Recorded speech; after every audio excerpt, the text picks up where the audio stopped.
बिस्मिल्लाहिर्रहमानिर्रहीम। अस्सलाम वालेकुम स्टूडेंट्स, कैसे हैं आप सब? उम्मीद करती हूँ आप सब बिल्कुल खैरियत से होंगे। स्टूडेंट्स, आज हम 10th क्लास फेडरल बोर्ड का जो मॉडल पेपर डिस्कस कर रहे हैं उसका हम सेक्शन बी कंप्लीट करेंगे। अगर आपने पिछली वीडियोस वॉच नहीं की जिसमें हमने इसका ऑब्जेक्टिव और सेक्शन बी के 7 क्वेश्चंस और उसके और पार्ट्स डिटेल से डिस्कस किए हैं, तो आप डिस्क्रिप्शन में जो लिंक है उसको क्लिक कर लें तो सीक्वेंस वाइज आपको तमाम की तमाम वीडियोस मिल जाएंगी। ठीक है, अब ये मॉडल पेपर जो है वो तमाम के तमाम स्टूडेंट्स, चाहे वो केमिस्ट्री की बात है या अदर सब्जेक्ट्स की, तो उसको बहुत अच्छे से आप प्रिपेयर करें। ठीक है, क्योंकि उससे आपको आइडिया होता है कि फेडरल बोर्ड में किस तरह से क्वेश्चंस जो है वो आ सकते हैं, कितने आप कह लें कि ईजीएस्ट भी आ सकते हैं और डिफ़िकल्ट लेवल के भी आ सकते हैं। तो उस तरीके से आपको फर्दर जो है प्रिपरेशन करने में आसानी हो जाती है। ठीक है, तो चलिए स्टूडेंट स्टार्ट करते हैं। रब्बि इशरह ली सदरी व यस्सिर ली अमरी वहलुल उक़दतम मिन लिसानी यफ़क़हू क़ौली। ए मेरे रब, मेरे लिए मेरा सीना कुशादा फरमा दे और मेरा काम आसान कर दे और मेरी ज़ुबान की गिरह खोल दे ताकि वो मेरी बात समझ सके। आमीन। अल्लाहुम्मा अन्फ़अनी बिमा अल्लमतनी व अल्लिमनी मा यनफ़अनी व ज़िदनी इल्मा। ए अल्लाह, मुझे फ़ायदा दे उसके साथ जो तूने मुझे सिखाया है, और मुझे सिखा जो मेरे लिए फ़ायदा मंद है, और मेरे इल्म में इजाफ़ा फरमा। आमीन। तो ओके स्टूडेंट्स, यहाँ से हमने ये सेक्शन बी का 7 क्वेश्चन तो ऑलरेडी डिस्कस कर लिए थे। आज हम 8, 9, 10, 11 और उनके और पार्ट्स डिस्कस करेंगे। फर्स्ट क्वेश्चन है हमारे पास 8 question, why is petroleum considered a mixture? Give 3 examples of hydrocarbons found in the petroleum. तो ये बहुत ही ईजीएस्ट क्वेश्चन है और आप बहुत सिंपली इसको अच्छे से अटेम्प्ट कर सकते हैं और फुल मार्क्स ले सकते हैं। यहाँ पर ये देखिए, वाई इसका फर्स्ट पार्ट है, why is petroleum considered a mixture. इसको हम मिक्सचर क्यों कंसिडर करते हैं? ठीक है, because it contains many different hydrocarbons. ठीक है, क्योंकि अब पेट्रोलियम जो होता है उसमें 1 कार्बन, 2 कार्बन, 3 कार्बन, हर तरह की जो है वो चेन वाला कंपाउंड प्रेजेंट होता है। तो इस वजह से हम इसको सिंपल लिख देंगे, because it contains many different hydrocarbons mixed together. ठीक है, ये एक पॉइंट हो गया।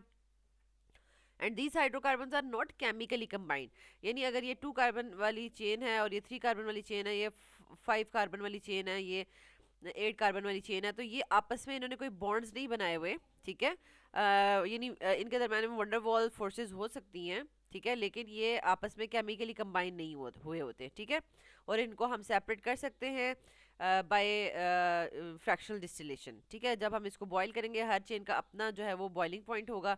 जैसे इसका 20 अगर है, इसका 30 डिग्री सेंटीग्रेड है, इसका 40 डिग्री सेंटीग्रेड है, तो जितना जितना टेम्परेचर जो है वो अचीव होता रहेगा उस पर जो वो वाली फ्रैक्शन होगी। जैसे 20 डिग्री सेंटीग्रेड हमने टेम्परेचर अचीव कर लिया, ठीक है, उस पर ये जो फ्रैक्शन है ये वेपर में कन्वर्ट हो जाएगी और फिर जाके वेपर जो है वो कंडेंस होकर सेपरेट हो जाएंगे। फिर टेम्परेचर फर्दर राइज करते जाएंगे, 30 डिग्री सेंटीग्रेड जब अचीव होगा तो तब देन सेकंड फ्रैक्शन जो है वो वेपर में कन्वर्ट होगी और जाके कंडेंस हो जाएगी। ठीक है, इस तरीके से आप ये वाला पॉइंट लिख सकते हैं, these hydrocarbons are not chemically combined in a fixed proportion and can be separated by fractional distillation. ठीक है, क्योंकि अभी हमने बता दिया कि every fraction has its own boiling point. ठीक है, ये भी आप इसमें यहाँ पर ऐड कर सकते हैं। ठीक है, every fraction every fraction has its own molecular size, boiling point and properties. ठीक हो गया। अच्छा, सेकंड इसका पॉइंट था हमारे पास, give 3 examples of the hydrocarbons found in the petroleum. तो पेट्रोलियम में आप कोई से भी फ्रैक्शंस लिख सकते हैं। यहाँ पर इन्होंने कार्बन 1, कार्बन 2 और कार्बन 3 की फ्रैक्शंस लिख दी हैं, methane, ethane and propane, along with their molecular formulas. ठीक है, अब ये आपको मॉलिक्यूलर फार्मूलाज तो लिखने आते ही होंगे ना, क्योंकि अल्केन फैमिली है। ये देखें, ए एन ई क्या शो कर रहा है, ये अल्केन फैमिली है। और अल्केन फैमिली का हमारे पास फार्मूला होता है, जनरल फार्मूला CnH2n+2। ठीक है, जितने कार्बन होंगे, अगर मीथेन में कार्बन 1 है तो 2 × 1 + 2। ठीक है, तो ये CH4 बन जाएगा। और अगर हमारे पास 2 कार्बन हैं तो 2 × 2 + 2। ठीक है, तो ये हमारे पास 6 बन जाएगा। तो इसी तरीके से जो 3 कार्बन के लिए H8 बन जाएगा। नेक्स्ट हमारे पास है क्वेश्चन नंबर 8 का B part, ethene and ethane are hydrocarbons which belong to different classes, how can they be distinguished? Write at least 2 tests in each case for the support of your answer. तो ये बहुत important question है, इसके बहुत ज़्यादा chances है कि आपके एग्जाम्स में पूछा जाए। और इसका जो है स्टार्टिंग कंपाउंड्स भी डिफरेंट किए जा सकते हैं, जैसे कि अगर मॉडल पेपर में इथीन एंड इथेन का डिफरेंस पूछा जा चुका है, ठीक है, अब यहाँ पर कोई और अल्कीन या कोई और अल्केन यहाँ पे लिखा जा सकता है, जैसे butane and butene, pentane and pentene, इस तरीके से पूछा जा सकता है, ठीक है। तो आपने उसके अकॉर्डिंगली इक्वेशंस लिखनी होंगी। अब यहाँ पर देख लें आपने इसको अटेम्प्ट कैसे करना है। जैसे ही आपको कोई भी दो कंपाउंड्स दिए जाएंगे ऑर्गेनिक कंपाउंड्स, तो आपने सबसे पहले उसका बताना है कि ये किस क्लास से बिलोंग करते हैं और इनका फंक्शनल ग्रुप क्या है, ठीक है।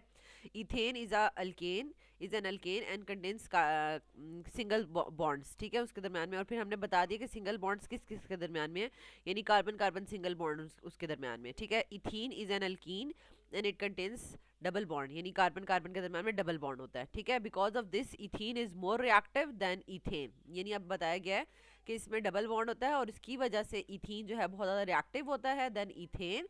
और इसको हम टू टेस्ट से डिस्टिंग्विश कर सकते हैं, ठीक है। फर्स्ट टेस्ट आपके पास ब्रोमीन वाटर टेस्ट है, दूसरा है अल्कलाइन पोटेशियम परमैंगनेट, जिसको हम बायर्स टेस्ट भी कहते हैं, ठीक है।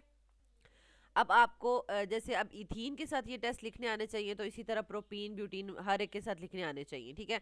इथीन के साथ आप लिखेंगे कि इथीन क्या करेगा, यानी आप जब ब्रोमीन वाटर को जो ऑरेंज कलर का होता है उसको इथीन के अंदर डालेंगे तो क्या होगा, डीकलराइजेस ब्रोमीन वाटर, ठीक है। इथीन क्या करेगा, it decolourises the bromine water, orange से वो कलरलेस हो जाएगा ड्यू टू एडिशन रिएक्शन। और फिर आपने इथीन की इक्वेशन लिखी, उसमें ब्रोमीन ऐड किया। अब इस तरीके से भी आप लिख सकते हैं एडिशन। और जैसे ये इथीन है ना, ऐसे ये इथीन है, ठीक है, इसमें से आप एक बॉन्ड रिमूव कर दें और इसमें आप ब्रोमीन ऐड कर दें दोनों साइड पे, ठीक है। इधर भी कार्बन के साथ ब्रोमीन अटैच कर दें और इधर भी।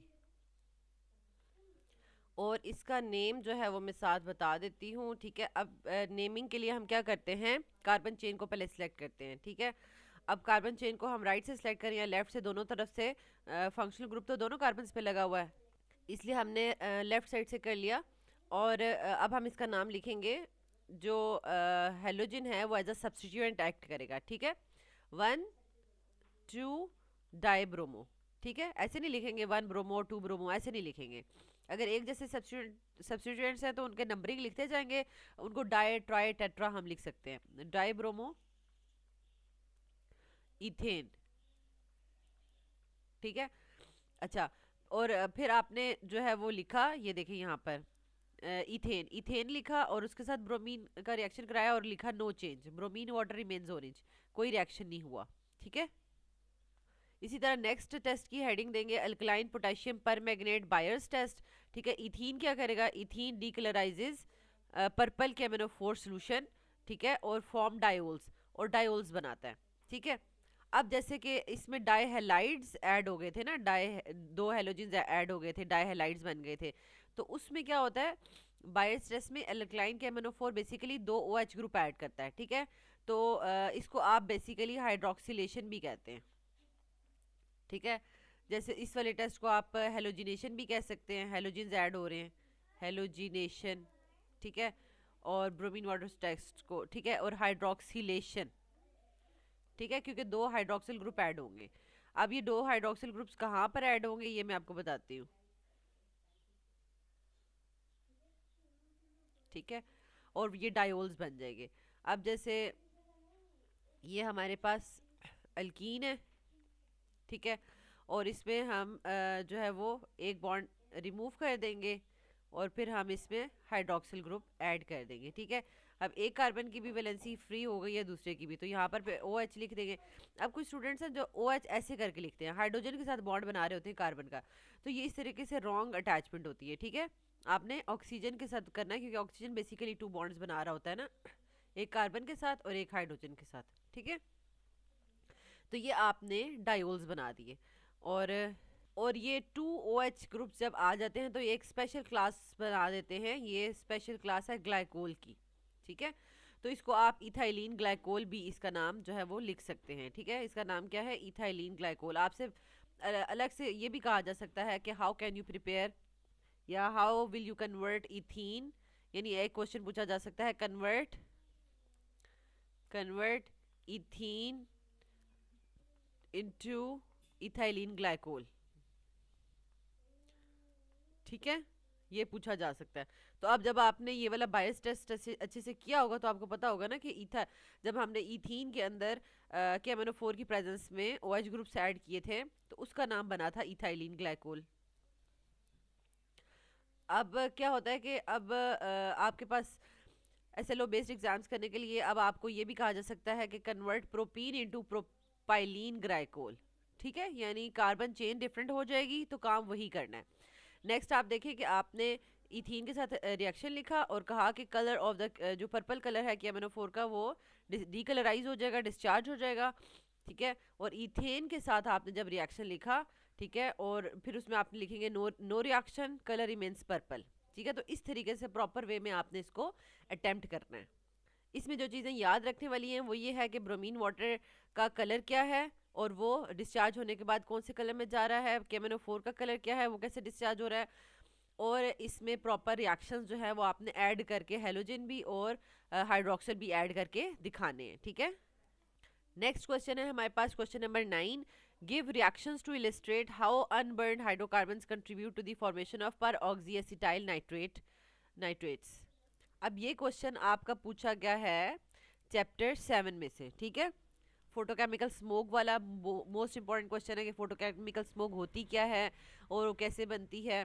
ठीक है, तो यहाँ से पहले आप इसको अंडरस्टैंड कर लें कि फोटोकेमिकल स्मोक क्या होती है। ठीक है, बेसिकली फोटोकेमिकल स्मोक कब बनती है, when sunlight reacts with specific chemicals in the air. ठीक है, यानी कुछ खास किस्म के केमिकल्स एयर में होते हैं और वो सनलाइट की प्रेजेंस में रिएक्ट करते हैं और फोटोकेमिकल स्मोक बन जाती है, क्योंकि उसका नाम भी बता रहा है कि फोटो मींस लाइट। ठीक है, लाइट जो है वो सनलाइट से आ रही है और उनमें अब बहुत सारे रिएक्शंस हो रहे होते हैं, बहुत से केमिकल्स होते हैं। तो एक जो हमें यहाँ पे फोटोकेमिकल स्मोक में PAN की फॉर्मेशन हो रही होती है, परऑक्सीएसिटाइल नाइट्रेट, तो उसका बताया गया कि one of the most important step in photochemical smoke formation is the reaction of nitrogen oxides in the atmosphere with unburned hydrocarbons. ठीक है, और इन द प्रेजेंस ऑफ सनलाइट। यानी यहाँ पर हमें बताया जा रहा है कि one of the most important reaction कौन सा हो रहा है कि नाइट्रोजन के ऑक्साइड्स जो हैं वो रिएक्ट करेंगे। अब नाइट्रोजन के ऑक्साइड्स में नाइट्रिक ऑक्साइड और नाइट्रोजन डाइऑक्साइड, ठीक है, ये आ जाते हैं, ये रिएक्ट करेंगे अनबर्न्ड हाइड्रोकार्बन्स के साथ। ठीक है, और इन the presence of sunlight, sunlight की प्रेजेंस में ये रिएक्ट करते हैं और ये बनाते हैं पर ऑक्सीएसिटाइल नाइट्रेट्स। ठीक है, PANs बनाते हैं और PANs को हम सेकेंडरी प्लूटेंट्स कंसीडर करते हैं। ठीक है, ये सेकेंडरी प्लूटेंट्स हैं। अब क्यों इसको हम सेकेंडरी प्लूटेंट्स कहते हैं, क्योंकि ये डायरेक्टली नहीं बन रहे बल्कि जो ऑलरेडी एनवायरनमेंट में एयर में प्लूटेंट्स आ रहे हैं, प्राइमरी प्लूटेंट्स, वो आपस में रिएक्शन करते हैं in the presence of sunlight और फिर इनकी फॉर्मेशन होती है। That's why these are secondary pollutants.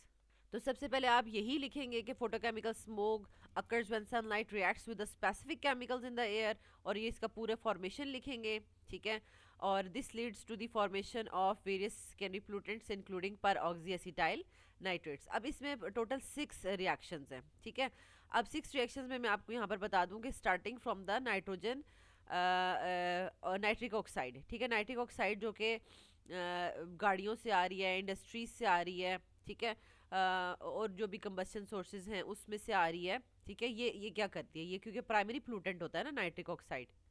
तो सबसे पहले हमारे पास जो नाइट्रिक ऑक्साइड है, ठीक है, वो एयर में मौजूद ऑक्सीजन के साथ रिएक्ट करेगा इन the presence of ultraviolet radiations. ये तो लिखना ही लिखना है क्योंकि ये सारे के सारे रिएक्शंस सनलाइट की प्रेजेंस में हो रहे हैं और उसमें अल्ट्रावायलेट रेडिएशंस यूज हो रही हैं। तो इससे ये बना देगा नाइट्रोजन डाइऑक्साइड। ठीक है, अब ये बैलेंस नहीं है। ठीक है, बैलेंस नहीं है, बैलेंस करने के लिए क्योंकि देखिए यहाँ पर ऑड ऑक्सीजन है और ऑड को इवन करने के लिए अगर हम नाइट्रोजन के साथ 2 लगा देते हैं, ठीक है, और तो देन हमें यहाँ पे भी 2 लगाना पड़ेगा। ठीक हो गया, देन हमारे पास आ जाता है सेकंड रिएक्शन। ठीक है, सेकंड रिएक्शन में क्या होता है कि nitrogen dioxide in the presence of ultraviolet radiations break करता है, नाइट्रिक ऑक्साइड बनाएगा और साथ नेसेंट ऑक्सीजन प्रोड्यूस करेगा। अब इन दोनों फर्स्ट जो रिएक्शंस थे, इन दोनों का मकसद क्या था कि तमाम की तमाम एयर की जो ऑक्सीजन है जो वहाँ पर अवेलेबल, उसको नेसेंट ऑक्सीजन में कन्वर्ट किया जाए, ठीक है। और फिर फर्दर वो नेसेंट ऑक्सीजन आगे क्या करेगी, वो दो काम कर सकती है। वो दोबारा से एयर में मौजूद ऑक्सीजन के साथ मिलके ओजोन बना देगी, ठीक है। या फिर वो अनबर्न्ड हाइड्रोकार्बन्स के साथ रिएक्ट करके जो है वो आप कह सकते हैं कि ऑर्गेनिक रेडिकल्स बनाएगी, ठीक है। और अब यहाँ पर नाइट्रिक ऑक्साइड जो है वो क्या कर रहा है, ये नाइट्रिक ऑक्साइड NO ये एज अ कैटलिस्ट एक्ट कर रहा है, ठीक है। क्योंकि नाइट्रिक ऑक्साइड फर्स्ट रिएक्शन में था और सेकंड रिएक्शन में दोबारा प्रोड्यूस भी हो गया, ठीक है। और NO2 जो है वो यहाँ पर इंटरमीडिएट है, एक स्टेप पे बनता है, दूसरे स्टेप में यूटिलाइज हो जाता है, ठीक है। तो यहाँ पर हमारे पास अब जो नेसेंट ऑक्सीजन आई है उसका हम देख लेते हैं।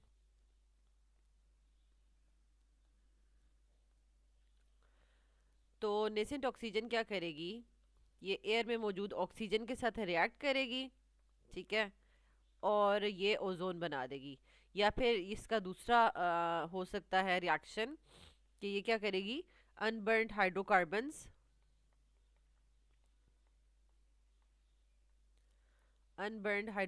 के साथ रिएक्ट करेगी, ठीक है, नेसेंट ऑक्सीजन। और ये बना देगी हमारे पास इंटरमीडिएट ऑर्गेनिक रेडिकल्स। क्योंकि ये इंटरमीडिएट है, अभी बनेंगे और आगे यूटिलाइज हो जाएंगे, दैट्स वाई हम इनको इंटरमीडिएट ऑर्गेनिक रेडिकल्स कह रहे हैं, ठीक है। और आप इसको इस तरीके से भी लिख सकते हैं RCO और ऐसे, ठीक है। अब फिफ्थ स्टेप में क्या होगा कि बेसिकली हमने जैसे कि फोटोकेमिकल स्मोक में बताया था कि फोटोकेमिकल स्मोक में क्या होता है, अनबर्न्ड हाइड्रोकार्बन जो है वो नाइट्रोजन के ऑक्साइड के साथ रिएक्ट करते हैं। तो सबसे पहले ये जो हमारे पास इंटरमीडिएट और ऑर्गेनिक रेडिकल बनता है, ठीक है, इसमें फर्दर ये ऑक्सीजन के साथ रिएक्ट करता है, ठीक है। और पर ऑक्सी एसाइल रेडिकल बनाता है, ठीक है। सिंपल आपने दो ऑक्सीजन ऐड कर देने, ठीक है। यानी यहाँ पर दो ऑक्सीजन ऐड हो जाएंगे। मैं इसको फर्दर ऐड करके दिखाती हूँ ऐसे, पर ऑक्सी एसाइल रेडिकल, ठीक है। अब ये कन्वर्ट होगा जी पर ऑक्सी एसिटाइल नाइट्रेट में, ठीक है। लास्ट ये पर ऑक्सी एसाइल जो आपके पास रेडिकल है ये नाइट्रोजन ऑक्साइड के साथ, नाइट्रोजन डाइऑक्साइड के साथ रिएक्ट करेगा और PN बनाएगा, पर ऑक्सी एसिटाइल नाइट्रेट। ये फार्मूलाज ओपन करके लिखने का क्या मकसद है कि आपको पेपर में भूले नहीं, आपको पता हो कि एक ऑक्सीजन था, दो थे या तीन थे, रेडिकल किसके ऊपर लगाना था। क्योंकि स्टूडेंट्स क्या करते हैं, बस उनके माइंड में होता है कि बस ऐसा कुछ बना हुआ था, वो प्रॉपरली जब इस फॉर्म में लिखा होता है तो प्रॉपर लिख नहीं सकते, ठीक है। और फिर वो समझते हैं कि हमारा क्वेश्चन ठीक है, लेकिन वो क्वेश्चन ठीक नहीं होता, ठीक है, और उसमें मिस्टेक्स हो जाती हैं। तो ये आपके पास है। और अब आपके पास ये जो क्वेश्चन था इसमें अनबर्न्ड हाइड्रोकार्बन से रिलेटेड पूछा हुआ था, तो आप यहाँ से भी लिख देते हैं तो आपका क्वेश्चन करेक्ट कंसिडर हो जाएगा, ठीक है। अब समटाइम्स क्या होता है कि जब हम की बुक्स वगैरह में देखते हैं तो उसमें थोड़ा सा इक्वेशंस अगर डिफरेंट है कुछ तो स्टूडेंट्स कंफ्यूज हो जाते हैं, but you have to stick with your like books, ठीक है। अपनी बुक पे रहें, उसी से तैयारी करें, उसी में जो एग्जांपल्स हैं वही कोट करने की कोशिश करें, ठीक है। तो वो बेटर हो जाएगा। अब यहाँ पर हमने ये आपको लग रहा है कि बहुत ज़्यादा लाइंस हो गई हैं, ये 2 लाइंस में आपने जस्ट इसका लिखना है, 2 लाइंस में, ठीक है। कि फोटोकेमिकल स्मोक जो है वो सनलाइट का जो रिएक्शन होता है वो with specific chemicals in the air, ठीक है, उससे बनता है। और उसमें one of the most important step आपने बताया फोटोकेमिकल स्मोक में कि नाइट्रोजन के ऑक्साइड्स रिएक्ट करते हैं अनबर्न्ड हाइड्रोकार्बन्स के साथ in the presence of sunlight and this leads to the formation of PA and secondary pollutant, ठीक है। यानी शॉर्ट में आपने लिख दिया। फिर अब ये जो 3 लाइंस है ना, ये आपने बस एक एक लाइन की फॉर्म में आपने लिखना है कि यानी जो आपके पास अनबर्न्ड हाइड्रोकार्बन्स होते हैं, ठीक है, इन the air they react with the nascent oxygen to in the and react in the presence of ultraviolet radiations, ठीक है, and form intermediate organic radical.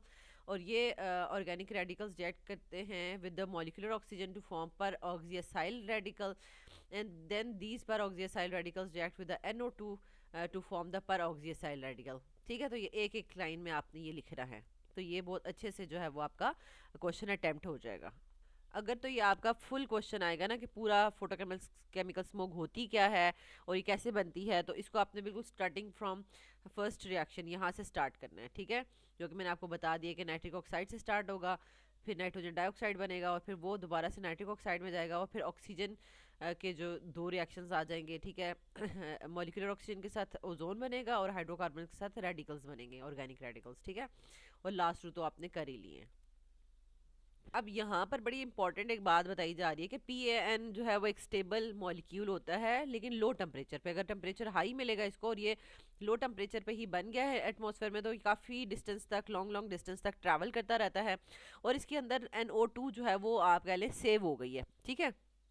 और इस वजह से ये एक्ट करता है as a reservoir for nitrogen oxides, ठीक है। एंड और जब एक कोई ख़ास कंडीशन आ जाती है, टेम्परेचर हाई हो जाता है एटमॉस्फेयर में, तो ये नाइट्रोजन के ऑक्साइड्स को रिलीज कर देता है ठीक है, and contribute to the formation and persistence of photochemical smoke. Next है हमारे पास 9 क्वेश्चन का second part. What are the primary fuels used for the energy production? Identify the fossil fuel that is mainly composed of methane and among coal, petroleum and natural gas which is considered as the cleanest burning fuel. Again ये वाला तो बिल्कुल आप कह लें बच्चों वाला question है कि इसमें आपको एक एक लफ्ज़ लिखना है और आपका जो है ये आंसर हो जाएगा। पहले क्वेश्चन का क्या आंसर है? What are the primary fossil fuels used for the energy production? Primary fossil fuels आपने पढ़े हुए coal, natural gas and petroleum. बस ये तीन वर्ड्स लिखेंगे, आपको एक नंबर मिल जाएगा। Identify the fossil fuel that is mainly composed of methane. अब कोल, नेचुरल गैस एंड पेट्रोलियम में से किस में सबसे ज़्यादा मीथेन होती है? तो methane is present in the natural gas. And among the coal, petroleum and natural gas which is considered as the cleanest burning fuel. तो सबसे क्लीनेस्ट कौन सा है?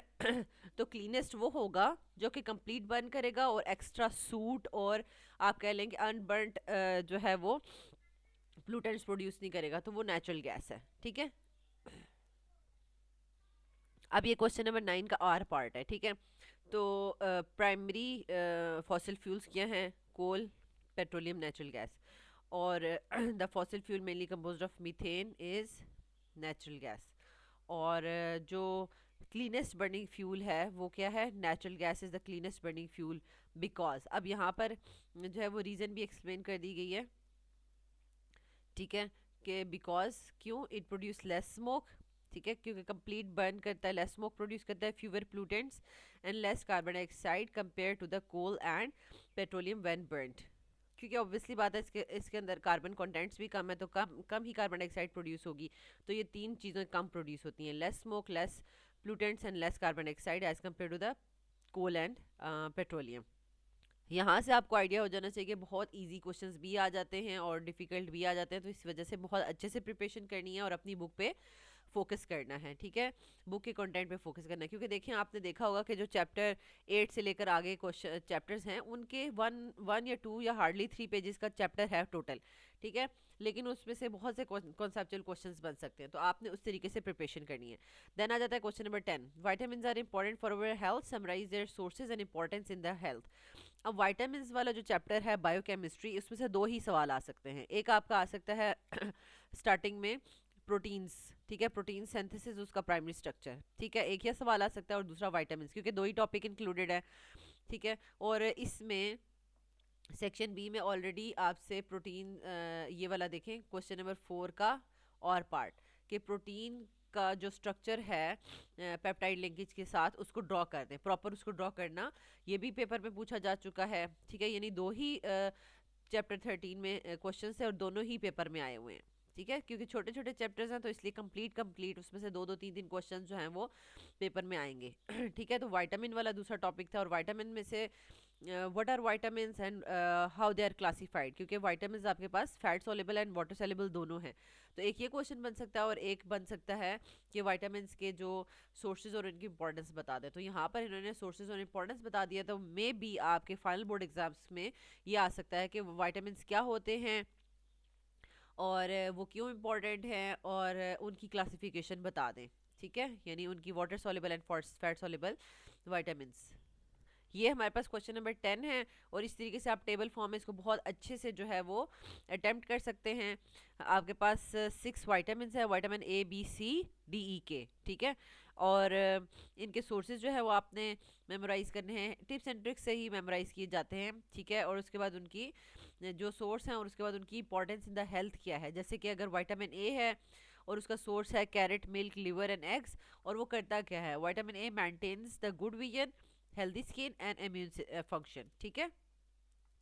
इसी तरीके से वाइटामिन बी कॉम्प्लेक्स, ठीक है, बी कॉम्प्लेक्स है तो इसके जो सोर्सेज हैं whole grains, eggs, meat and dairy, और help in the energy production, क्योंकि होल ग्रेन्स है ना, जैसे कि हम रोटी वगैरह भी खाते हैं, ठीक है, तो उससे हमने एनर्जी लेनी होती है। Help in the energy production and functioning of the nervous system, तो ये बहुत ज़्यादा आप कह लें कि इंपॉर्टेंट है बॉडी के लिए, क्योंकि ये नर्वस सिस्टम को भी हेल्प करता है उसकी फंक्शनिंग में। देन आ जाता है वाइटामिन सी, सिट्रस फ्रूट्स इसमें आ जाते हैं, और टोमेटोज आ जाते हैं। सिट्रस फ्रूट्स में ऑरेंज, लेमन, क्योंकि सी है, सिट्रस आ जाता है, और ये बूस्ट करता है इम्यूनिटी को and helps in the wound healing.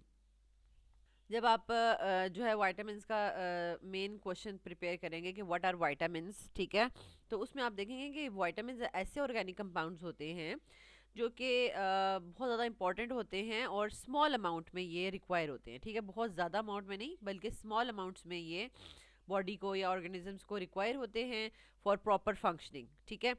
और यानी ये और हेल्प करते हैं बॉडी को ग्रो करने में, ठीक है, डेवलप करने में हेल्प करते हैं, और डिफरेंट ये जो फंक्शंस हैं, मेटाबॉलिज्म, इम्यूनिटी, नर्वस सिस्टम, इन सब को प्रॉपर फंक्शन करने में ये हेल्प करते हैं। लेकिन इनकी अमाउंट्स जो हैं वो बहुत ज़्यादा अमाउंट में नहीं चाहिए होते, बल्कि ये स्मॉल अमाउंट में चाहिए होते हैं। जैसे कि अब एग है, एग में हमें विटामिन ए मिल रहा है, तो एग देख लें, मतलब एक स्मॉल सी अमाउंट होती है, डेली हमें रिकमेंड किया जाता है कि डेली हर एक इंसान जो है वो अपनी डाइट में एग जो है वो ऐड करे, ठीक है। इसी तरह से मिल्क प्रॉपर खा जाता है। अब ये तो नहीं है कि एक दिन जो है वो किलो 2 किलो मिल्क पी लें और फिर आगे एक महीना पिए ही नहीं, ठीक है। तो ये डेली स्मॉल इनटेक जो है वो वाइटामिन की ज़रूरी होती है।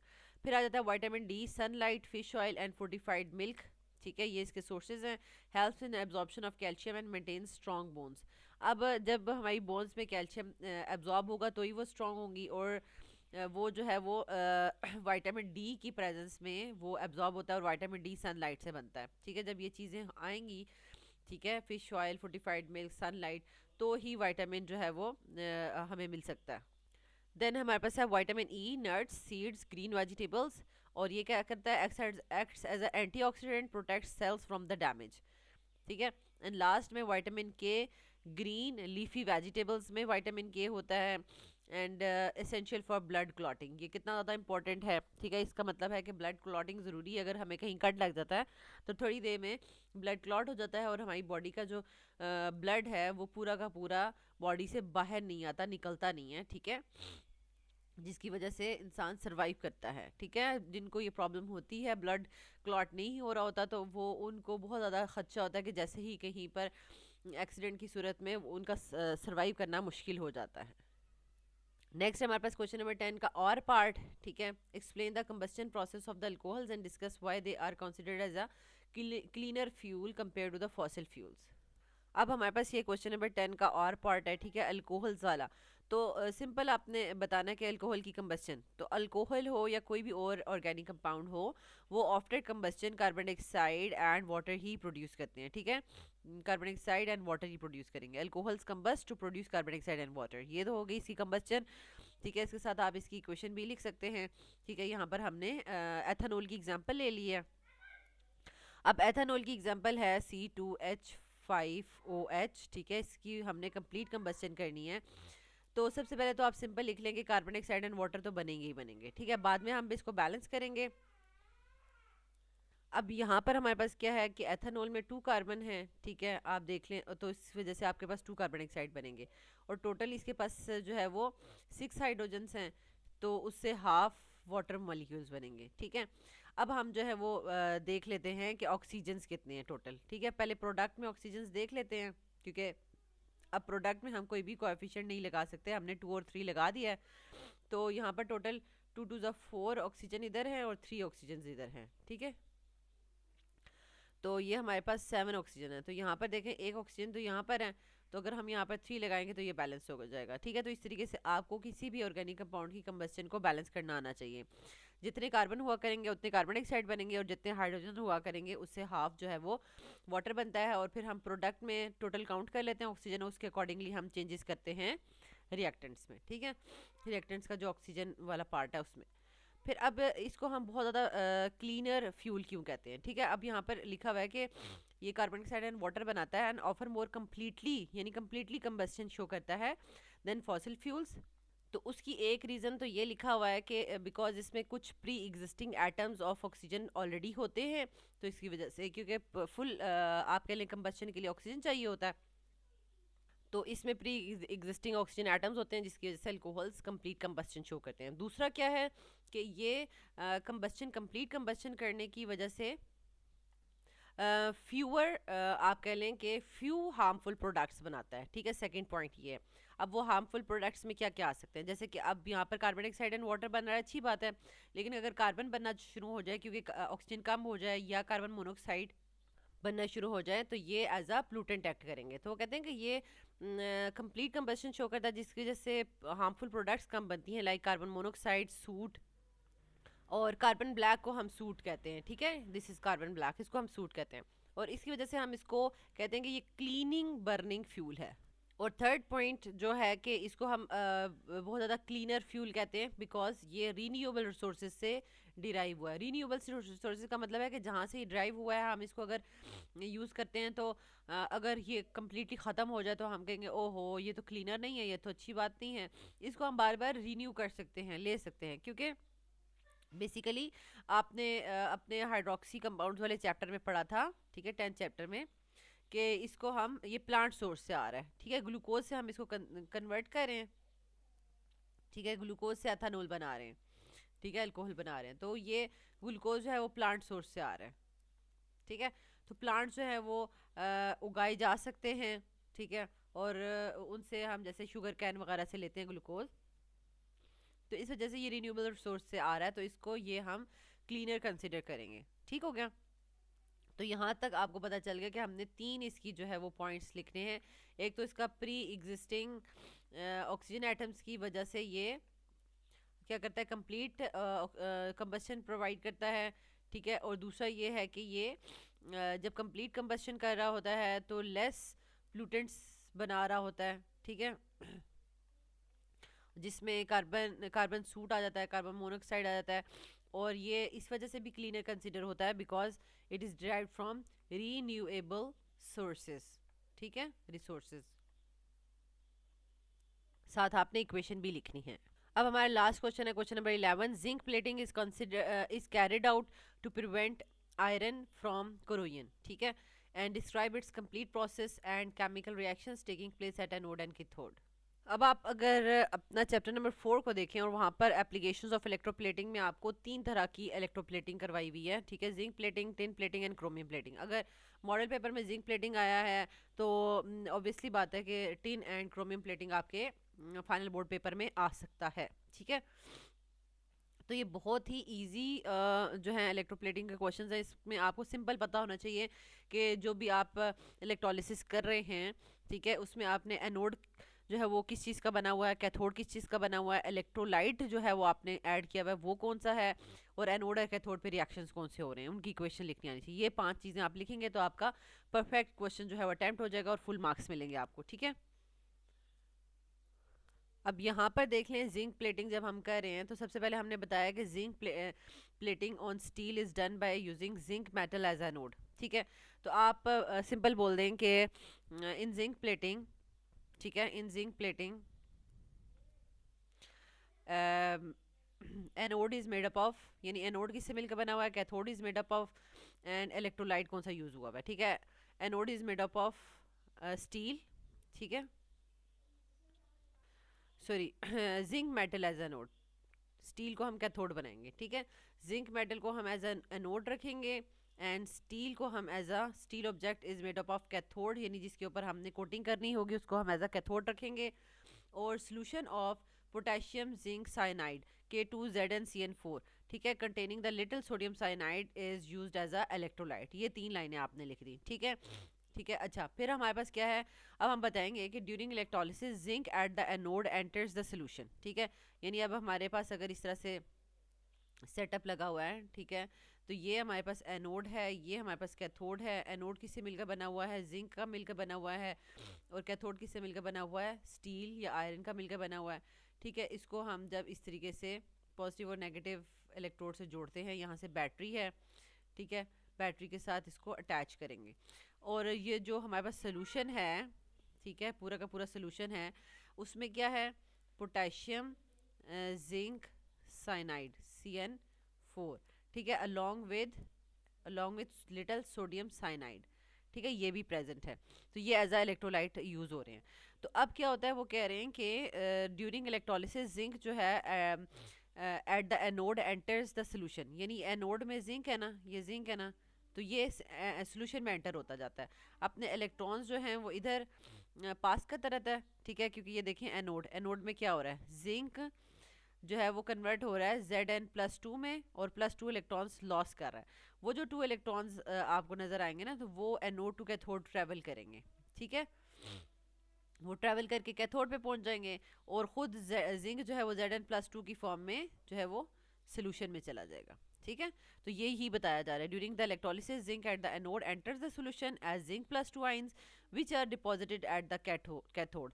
अब जब जो सारे ऑलरेडी यानी जिंक आइंस जो है सोल्यूशन में आ रहे हैं, और सोल्यूशन में भी ऑलरेडी हमारे पास जिंक आइंस प्रेजेंट है, तो जिंक आइंस तो बहुत ज़्यादा हो रहे हैं। ठीक है, तो ये जिंक आइंस सारे सारे क्या करते हैं, ये कैथोड की तरफ जाते हैं, क्योंकि इनके ऊपर +2 चार्ज है, और ये यानी पॉजिटिव हैं, और ये नेगेटिव इलेक्ट्रोड की तरफ अट्रैक्ट करते हैं, और वहाँ पर इलेक्ट्रॉन्स होते हैं। ठीक है, और वो इलेक्ट्रॉन्स गेन करेंगे। ये देखें, ये सेकंड स्टेप एट कैथोड क्या हो रहा है, जिंक आइंस 2 इलेक्ट्रॉन्स ले रहे हैं कैथोड पर, और वो जिंक सॉलिड में कन्वर्ट हो रहे हैं। ठीक है, तो जिंक ये जो है वो यहाँ पर इसके ऊपर ऐसे उसकी कोटिंग हो जाएगी।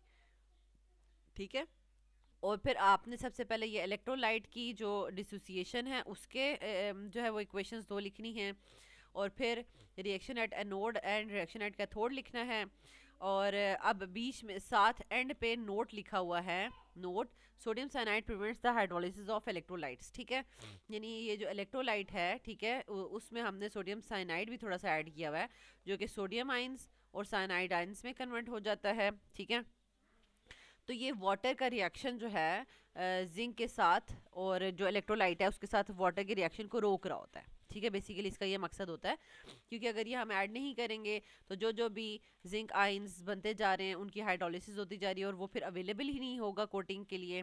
ठीक है, इलेक्ट्रोप्लेटिंग के लिए, तो दैट्स वाई साइनाइड की कंसनट्रेशन जो है वो बढ़ा दी जाती है, ताकि साइनाइड आइंस जो हैं वो जिंक को यानी सराउंड करें, और उसके साथ रिएक्ट करके दोबारा से ये कॉम्प्लेक्स बनाएं। ठीक है, और उसकी वजह से फिर क्या होगा कि दोबारा से आप फॉरवर्ड रिएक्शन होगा, रिवर्स रिएक्शन होगा, तो जो जो भी हमें जिंक मिलता जाएगा वो फर्दर कोटिंग होते जाएगा कैथोड के ऊपर। ठीक है, और वाटर के साथ रिएक्शन नहीं हो पाएगा। ठीक हो गया, हाइड्रोलिसिस को ये प्रिवेंट कर देगा, सोडियम साइनाइड जो है वो हाइड्रोलिसिस को प्रिवेंट कर देगा। तो ये यहाँ तक हमारा ये सारा का सारा आपने अंडरस्टैंड कर लिया है, इसको इसी तरीके से आपने लिखना है। और जो इलेक्ट्रोलाइट है उसकी भी डिसोसिएशन बहुत आसान है, K2ZnCN4। ठीक है, CN4, तो सबसे पहले पोटेशियम को आप हटा दें। ठीक है, ये आपने रिवर्सिबल रिएक्शंस लिखने हैं, क्योंकि ये फॉरवर्ड रिवर्स रिएक्शंस होते रहते हैं। ठीक है, और 2 पोटेशियम पहले बन जाएंगे, और साथ जो है वो नेगेटिव फॉर्म में आपके पास ये कोऑर्डिनेशन स्फीयर आ जाएगा, और फिर फर्दर ये जो है जिंक साइनाइड -2 जो है ये ब्रेक करेगा, और अगेन ये भी रिवर्सिबल रिएक्शन है, और इससे जिंक +2 बनेगा और +4 साइनाइड आइंस बनेंगे। ठीक है, अगर आपको ये जिंक प्लेटिंग आ गया समझ, तो आप टिन एंड जो आपके पास टिन एंड क्रोमियम प्लेटिंग है वो भी कर लेंगे, क्योंकि इसमें करना ही यही है। सबसे पहले आपको बताना है कि एनोड किससे मिलकर बना हुआ है, कैथोड किससे मिलकर बना हुआ है, इलेक्ट्रोलाइट जो है वो आपने कौन सा लिया है, और इलेक्ट्रोलाइट की फिर इक्वेशंस भी लिखनी होंगी। ठीक है, फिर एनोड पे क्या इक्वेशन लिख रहे हैं, कैथोड की इक्वेशन लिख रहे हैं। ठीक है, तो ये आपका पूरा परफेक्ट जो है क्वेश्चन अटेम्प्ट हो जाएगा। अब लास्ट क्वेश्चन है सेक्शन बी का, क्वेश्चन नंबर 11 का और part, how will you explain the formation of ethanol by fermentation and catalytic addition of steam. Explain your answer with balanced chemical equation, यानी हमने दोनों तरीकों से जो चैप्टर 11 में से ये क्वेश्चन है हाइड्रोक्सी कंपाउंड्स में से, ठीक है, फर्मेंटेशन और कैटालिटिक एडिशन दोनों से जो है वो अल्कोहल बनाने का मेथड हमने वहाँ पर देखा हुआ है, ठीक है। अब यहाँ पर आप चैप्टर 10 में देख सकते हैं कि ये मैन्युफैक्चर ऑफ अल्कोहल आपका फर्मेंटेशन और एथेनॉल दोनों तरीके से है, ठीक है। तो इसमें हम फर्स्ट टू लाइंस जो लिखी हुई हैं, when aqueous glucose is mixed with yeast and left for several days at 25 to 35 degrees centigrade in the absence of oxygen, enzymes present in the yeast convert glucose into ethanol and carbon dioxide, ठीक है। This process is called fermentation, और equation लिख लेंगे, ठीक है। और फिर यानी सिंपल है, इसमें तो कुछ इतना है नहीं कि हम इसमें कुछ कहेंगे कोई बहुत लॉजिकल बात है, ठीक है। ग्लूकोज है, उसमें हमने यीस्ट डाल के रखी हुई है, और टेम्परेचर जो है वो रूम टेम्परेचर होना चाहिए, क्योंकि यीस्ट वगैरह को ग्रो करने के लिए अगर बहुत ज़्यादा हाई टेम्परेचर होगा तो वो प्रॉपरली ग्रो नहीं करेंगे, ठीक है। तो उनका ऑप्टिमम टेम्परेचर होता है जिस पे वो काम करते हैं, ठीक है। तो जो उसके अंदर एंजाइम्स होंगे यीस्ट के अंदर, वो ग्लूकोज को एथेनॉल में कन्वर्ट कर देंगे और साथ कार्बन डाइऑक्साइड में कन्वर्ट कर देंगे। और दूसरा जो मेथड है हाइड्रेशन ऑफ इथीन, तो ये पिछले चैप्टर में भी आपने रिएक्शंस ऑफ अल्कीन्स पढ़े हुए हैं, ठीक है। उसमें आपने स्टीम ऐड किया था तो अल्कोहल बन गया था, ठीक है। तो ethanol is produced when steam is added to the ethene at 300 degree centigrade. ये कंडीशंस इंपॉर्टेंट हैं, ठीक है। 6000 किलो पास्कल, या आप इसको 680 MB कह सकते हैं, in the presence of phosphoric acid as a catalyst, ठीक है। तो ये आपने इक्वेशन भी साथ लिख देनी है। अब आप इसको इसी तरीके से प्रॉपर जो है वो लिखेंगे, ठीक है, statements along with the equations, balanced equations, ठीक है। तो इसमें क्या है कि अब इसमें तो आपको सिंपल रिएक्शन इक्वेशंस लिखने के लिए बोला अलोंग विद द कंडीशंस, लेकिन इसमें फर्दर भी क्वेश्चंस बनाए जा सकते हैं। जैसे कि यहाँ पर आपके लिए एक रेक्टिफाइड स्पिरिट की टर्म यूज़ हुई है, तो ये आपसे पूछा जा सकता है कि रेक्टिफाइड स्पिरिट क्या होता है और उसको हम कैसे बनाते हैं, ठीक है। तो जब हम प्रॉपर बताएंगे कि जो फर्मेंटेशन होती है ग्लूकोज की, उससे 10 to 15% एथेनॉल बनता है, ठीक है। और क्योंकि उसमें हमने टेम्परेचर कम रखना होता है ना, और डाइल्यूट कंडीशंस में ये बनता है, ठीक है, क्योंकि बहुत ज़्यादा कंसनट्रेटेड सोल्यूशन भी होगा तो यीस्ट जो है वो ग्रो नहीं करती, वो किल हो जाती है। तो इस वजह से बहुत ही कम कंसनट्रेशन में एथेनॉल बना, क्योंकि पानी बहुत ज़्यादा होता है यीस्ट को ग्रो करने के लिए। और अब देख लें 10% अगर बन रहा है तो 90% वाटर है, तो अगर इससे ज़्यादा कंसनट्रेटेड होगा तो यीस्ट जो है वो किल हो जाएगी, ठीक है। तो ethanol is separated from the mixture by fractional distillation. अब हम एथेनॉल को फ्रैक्शनल डिस्टिलेशन से अलग करते हैं। फ्रैक्शनल डिस्टिलेशन एक ऐसा प्रोसेस है जिसमें हम दो मिजेबल लिक्विड्स को depending upon their boiling point हम उनको सेपरेट करते हैं। तो फ्रैक्शनल डिस्टिलेशन से हम उसको सेपरेट करेंगे और हम उसमें से मैक्सिमम वाटर निकाल लेंगे, तो वो 96% प्योर हो जाएगा, जिसको हम रेक्टिफाइड स्पिरिट कहते हैं। ये क्वेश्चन आपसे पेपर में पूछा जा सकता है। और अभी भी इसके अंदर 4% वाटर है, ठीक है। तो अब वो बता रहे हैं कि remaining 4% of the water can not be removed by fractional distillation, ठीक है। अब हम रेक्टिफाइड स्पिरिट को अगर हमने 100% प्योर एथेनॉल में कन्वर्ट करना है, तो अब हम किसी और डिहाइड्रेटिंग एजेंट की हेल्प लेंगे, जैसे कि कंसनट्रेटेड सल्फ्यूरिक एसिड, ठीक है। और इससे हम रिमेनिंग जो 4% वाटर है उसको हम रिमूव करेंगे। और इससे क्या होगा, this method uses renewable resources and low energy levels. अब इस मेथड का वो फ़ायदा बता रहे हैं क्योंकि ग्लूकोज जो है वो प्लांट सोर्स से आ रहा है, तो कहते हैं ये जो पूरा मेथड है अल्कोहल बनाने का, ये रीन्यूएबल रिसोर्सेज को यूज़ कर रहा है, ठीक है। तो इस वजह से हम इसको कह सकते हैं कि लो एनर्जी लेवल्स पे ये काम कर रहा है, ठीक है। तो मतलब बहुत कम चीज़ें या एनर्जी लॉस्ट हो रही है इसमें। और टेम्परेचर भी ऑब्वियसली बात है कि कम यूज़ हो रहा है, रूम टेम्परेचर पे काम हो रहा है, क्योंकि इससे ज़्यादा पे यीस्ट जो है वो वर्क नहीं करेगा। ये भी एक सवाल यहाँ पे पूछा जा सकता है, क्योंकि अब आपसे कंपैरिजन भी पूछा जा सकता है ना, तो ये देखें कंपैरिजन वाला क्वेश्चन भी आपने तैयार कर लेना साथ साथ, ठीक है। अब जो स्टीम की एडिशन हम करवा रहे हैं, तो इससे only 4% of the ethene is converted to ethanol, यानी इसमें वो कह रहे हैं कि प्रोडक्ट ही बहुत मतलब कम कन्वर्ट हो रही है, ठीक है। तो फिर हम उसको क्या करते हैं, जो एथेनॉल प्रोड्यूस हो रहा होता है is condensed into the liquid and unreacted ethene is recycled. वो कह रहे हैं अब ये पूरा एक रिसाइकल प्रोसेस होता है, ठीक है, क्योंकि दो गैसेस है, गैसेस को मिला रहे हैं तो थोड़ी सी इथीन कन्वर्ट हुई, फिर दोबारा से जो अनरिएक्टेड थी उसको दोबारा से वापस भेज दिया रिएक्शन चैम्बर में, और ये बस चलता रहेगा साइकिल। फिर दूसरे स्टेप में थोड़ी सी इथीन फिर कन्वर्ट हो जाएगी, फिर जो अनरिएक्टेड है उसको दोबारा डालेंगे। तो ये by repeating the process 96% ethanol is produced. And अब इसका मतलब ये है कि ये आपके पास this method uses non renewable sources and high energy levels. तो इसमें टेम्परेचर भी बहुत ज़्यादा यूज़ हो रहा है, और ये नॉन रीन्यूएबल एनर्जी सोर्सेज यानी इथीन जो है वो कोई इस तरह से हम प्लांट सोर्स से उस तरह से हम नहीं ले रहे, तो ये नॉन रीन्यूएबल सोर्सेज से आ रहा है। ठीक है, तो इस तरीके से आपने इनका कंपैरिजन भी कर लेना है। हाइड्रेशन वाला जो प्रोसेस है वो फास्ट है, लेकिन यीस्ट वाला फर्मेंटेशन वाला स्लो प्रोसेस है। और हाइड्रेशन से जो है वो प्योर एथेनॉल बनता है, ठीक है, और फर्मेंटेशन प्रोड्यूसेस इम्प्योर, ठीक है, जिसको हम फर्दर जो है वो प्योर करते रहते हैं। अब हाइड्रेशन ऑफ इथीन से ना बनता जो है वो थोड़ा बनता है, लेकिन प्योर ही बनता है। ठीक है, अच्छा, और इसमें हाइड्रेशन वाले प्रोसेस में कम टेम्परेचर चाहिए होता है, और सॉरी हाई टेम्परेचर चाहिए होता है, फर्मेंटेशन में लेस टेम्परेचर चाहिए होता है। ठीक हो गया, तो इस तरीके से ये आपको एक फर्दर क्वेश्चन भी प्रिपेयर करना है कि हो सकता है रेक्टिफाइड स्पिरिट या दोनों का कंपैरिजन पेपर में पूछा जाए। फर्दर तो इस चैप्टर में देखें, चैप्टर 10 में ये वाला तो दोनों ही क्वेश्चंस आपसे पूछ लिए। कंबशन वाला भी इसी सेक्शन बी में आ चुका है, और अल्कोहल एज अ फ्यूल भी यूज़ हो रहे हैं, एज अ क्लीनर फ्यूल। अब ये फार्मास्यूटिक्स में कहाँ पर यूज़ हो रहे हैं, इसकी दो यूजेस कॉस्मेटिक्स में और पब्लिक हेल्थ में। तो ये अगर आप कर ले तो आपका ये पूरा चैप्टर प्रिपेयर हो जाएगा। ठीक है, तो अब यहाँ तक हमने सेक्शन बी को कम्प्लीटली डिस्कस कर लिया है, बहुत अच्छे से इसको अटैम्प्ट कैसे करना है अंडरस्टैंड भी कर लिया, और कौन कौन से क्वेश्चंस की फर्दर पॉसिबिलिटीज़ हैं जो कि पेपर में पूछी जा सकती हैं। नेक्स्ट वीडियो में सेक्शन सी को हम डिस्कस करेंगे। सेक्शन सी में टोटल हमारे पास 4 लॉन्ग क्वेश्चंस हैं और उनके और वाले पार्ट्स हैं। ठीक है, तो अब ये बहुत ज़्यादा इंपॉर्टेंट है, क्योंकि स्टूडेंट्स जो हैं वो लॉन्ग क्वेश्चंस को अच्छे से अटैम्प्ट नहीं कर पाते।